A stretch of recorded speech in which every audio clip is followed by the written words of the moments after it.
ಅದಾದ್ಮೇಲೆ ಮಳೆ ಆಗ್ತಾ ಇದೆ ಸರ್, ಉತ್ತಮ ಮಳೆ ಆಯ್ತು, ಉತ್ತಮ ಮಳೆ ಆಗ್ಲಿ, ಉತ್ತಮ ಮಳೆ ಆಗಿ ಅದಕ್ಕೆ ಕಬಿನಿನಲ್ಲಿ 10,000 ಕಬಿನಿ ಅವೆಲ್ಲ ನಾನು ನೋಡಿದೇನ್ರಿ. ನಮ್ಮೂರ್ ಕೆರೆಗೆ ನೀರಿಲ್ಲ. ಅಲ್ಲ, ಏನಾರು ಬಂದು ವಾಪಸ್ ಆಗತ್ತೀರಾ ಹೇಗೆ ಅಂತ ನಾನು ಹೇಳ್ತು, ಒಂದ್ ನಿಮಿಷ ಬಂದು ಸ್ವಲ್ಪ ಕೇಳಿ ನೀವು. ನಮ್ಮೂರ್ ಕಾಲುವೆಗೆ ನೀರಿಲ್ಲ, ಗರ್ಗೇಶ್ವರಿ ಕಾಲುವೆಗೆ ನೀರಿಲ್ಲ, ಗೊತ್ತಾಯ್ತಾ? ಈ ಕಡೆ ಮಂಡ್ಯ ಕಾಲುವೆಗೆ ನೀರಿಲ್ಲ. ನೀವು ತಮಿಳ್ನಾಡಿಗೆ ನೀರು ಬಿಡಕೇನ್ರಿ? ನಮ್ಮ ಜಲಾಶಯ ಕಟ್ಟಿರೋದು ಬಿಸಿಲು ಮಳೆಯಲ್ಲಿ ನೀರು ಬಂದ್ಬಿಡ್ತು ಅಂತ ಅದಕ್ಕ ಈ ನೀರು ಯಾಕೆ ಈ ನೀರಿಗೆ ನಾವು ಮೇಕೆದಾಟು ಕಟ್ಟಬೇಕು ಅಂತಿರೋದು. ಈ ನೀರಿಗೆ ಮೇಕೆದಾಟು ಕಟ್ಟಿದ್ರೆ ಸಮುದ್ರಕ್ಕೆ ಹೋಗೋ ನೀರು ನಮಗೆ ಉಳಿತದೆ, ನಿಮಗೆ ಬರುತ್ತೆ. ನಾವು ತಮಗೆ ಹೇಳ್ತೀವಿ ಕೇಳಿ, ಮೇಕೆದಾಟು ಯೋಜನೆ ಆಗಲೇಬೇಕು. ಇದು ಬಂದ್. ಕಾವೇರಿ ನೀರು ತಮಿಳ್ನಾಡಿಗೆ ಬಿಡೋಕ್ಕೆ ಸಾಧ್ಯ ಇಲ್ಲ. ನೋಡೋಣ ಆಮೇಲೆ ಅದೇನಾಗುತ್ತೋ ಅನ್ನೋದು. ಬಂದ್ ಮಹದಾಯಿ ನಿಮ್ಗೇನು ಗೊತ್ತಿಲ್ವಾ? ನಾವು ಒಬ್ಬರೇ ಊಟ ಮಾಡ್ಬಿಡೋದ? ಉತ್ತರ ಕರ್ನಾಟಕದಲ್ಲಿ ಮಹದಾಯಿ ಅದ್ಭುತವಾದಂಥ ಬೇಡಿಕೆ. ಬೆಳಗಾವಿ ಮಹಾನಗರ ಪಾಲಿಕೆ ಸೂಪರ್ ಸೀಡ್ ಮಾಡಬೇಕು. ಮರಾಠಿ ಏಜೆಂಟರು, MES ಮಹಾರಾಷ್ಟ್ರ ಏಕೀಕರಣ ಸಮಿತಿ ನಿಷೇಧ ಮಾಡಬೇಕು. ಗಡಿನಾಡು ಬೆಳಗಾವಿ ಅಭಿವೃದ್ಧಿ ಆಗಬೇಕು. ಕನ್ನಡಿಗರಿಗೆ ಉದ್ಯೋಗ ಕೊಡಬೇಕು. ಕನ್ನಡ ಮಾಧ್ಯಮ ಶಾಲೆಗಳಿಗೆ ಅನುದಾನ ಕೊಡಬೇಕು. ಉತ್ತರ ಕರ್ನಾಟಕ, ಬರೀ ಮೈಸೂರಲ್ಲ, ಉತ್ತರ ಕರ್ನಾಟಕ ಅಭಿವೃದ್ಧಿ ಆಗಬೇಕು. ಕಲ್ಯಾಣ ಕರ್ನಾಟಕ ಅಭಿವೃದ್ಧಿ ಆಗಬೇಕು. ಆಲಮಟ್ಟಿ ಜಲಾಶಯ ಏರಿಸಬೇಕು. ಗೊತ್ತಾಯ್ತಾ? ಇವತ್ತು ಕೃಷ್ಣಾ ನೀರು ವೇಸ್ಟ್ ಆಗ್ತಾ ಇದೆ. ಆಲಮಟ್ಟಿ ಜಲಾಶಯ ಏರಿಸೋದಕ್ಕೆ ಮಹಾರಾಷ್ಟ್ರದವರು ಅನುಮತಿ ಕೊಡ್ತಾ ಇಲ್ಲ. ಅದಕ್ಕೂ ಬಂದ್. ಕನ್ನಡದಲ್ಲೇ ನಾಮಫಲಕ. ಕರ್ನಾಟಕದಲ್ಲಿ ಪರಭಾಷೆಯವರ ದಬ್ಬಾಳಿಕೆ ನಿಲ್ಬೇಕು. ಪಾನಿಪುರಿ ಮಾರೋರುವೆ ಪರಭಾಷೆಯವರು. ಹಿಂದಿ ಬೇಡವೇ ಬೇಡ. ಬಿಡದಿ ಉಪನಗರ ಕಂಠ ಬೇಡ. ಇದಕ್ಕೂ ಕರ್ನಾಟಕ ಬಂದ್. ಆನೇಕಲ್ ಜಮೀನ್ ಪಡಿಬಾರ್ದು.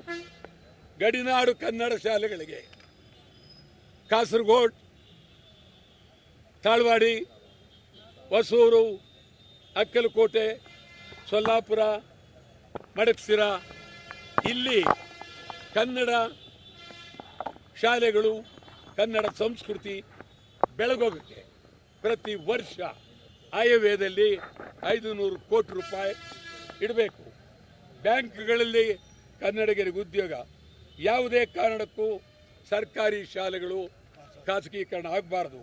ಕನ್ನಡ ಶಾಲೆಗಳಲ್ಲಿ ಖಾಲಿ ಇರುವ ಹುದ್ದೆ ತುಂಬಬೇಕು. ಪೊಲೀಸರನ್ನು ಅವರವರ ಜಿಲ್ಲೆಗಳಿಗೆ ವರ್ಗಾವಣೆ ಮಾಡಬೇಕು. ಪೊಲೀಸರನ್ನು ಅವರವರ ಜಿಲ್ಲೆಗಳಿಗೆ ವರ್ಗಾವಣೆ ಮಾಡಬೇಕು. ICSE CBSE ಪರೀಕ್ಷೆಯಲ್ಲಿ ಕನ್ನಡ ಉಳಿಬೇಕು. ಹಂಪಿ ಕನ್ನಡ ವಿದ್ಯಾಲಯ ಉಳಿದೆ. ನೀವು ಕೇಳಿದ್ರಲ್ಲ,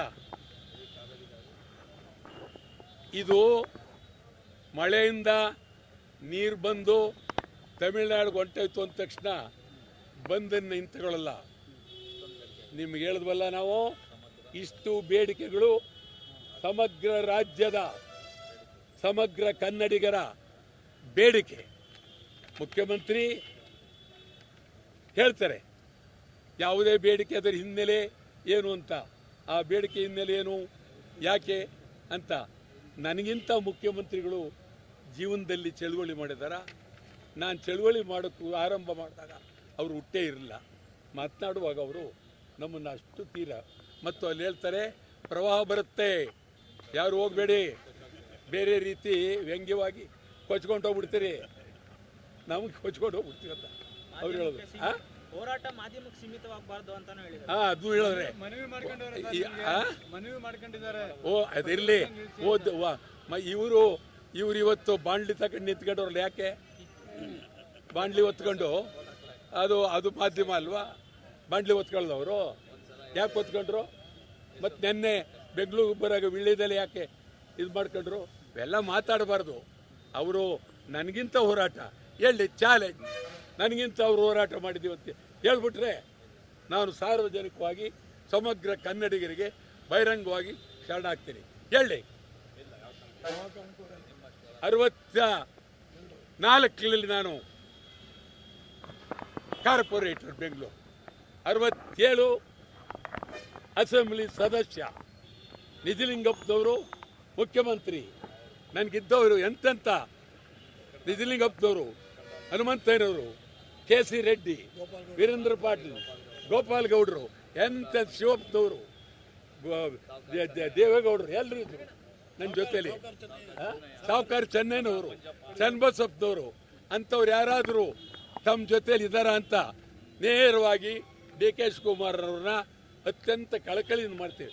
ಹಂಗೆಲ್ಲ ನೀವು ಅಧಿಕಾರದಲ್ಲಿ ಇದ್ದೀನಿ ಅಂತೇಳಿ ಹೋರಾಟಗಾರರ ಮೇಲೆ ವ್ಯಂಗ್ಯ ಮಾಡೋದಾಗ್ಲಿ ಮಾತಾಡೋದಾಗ್ಲಿ ಅವು ಮಾತಾಡಬೇಡಿ. ನಾವು ನಿಜ, ನಾವು ಬೇಕಾದರೆ ಫುಟ್ಪಾತ್ಲಿ ಕೂತ್ಕೊಂಡು ಚಳವಳಿ ಮಾಡ್ತೀವಿ.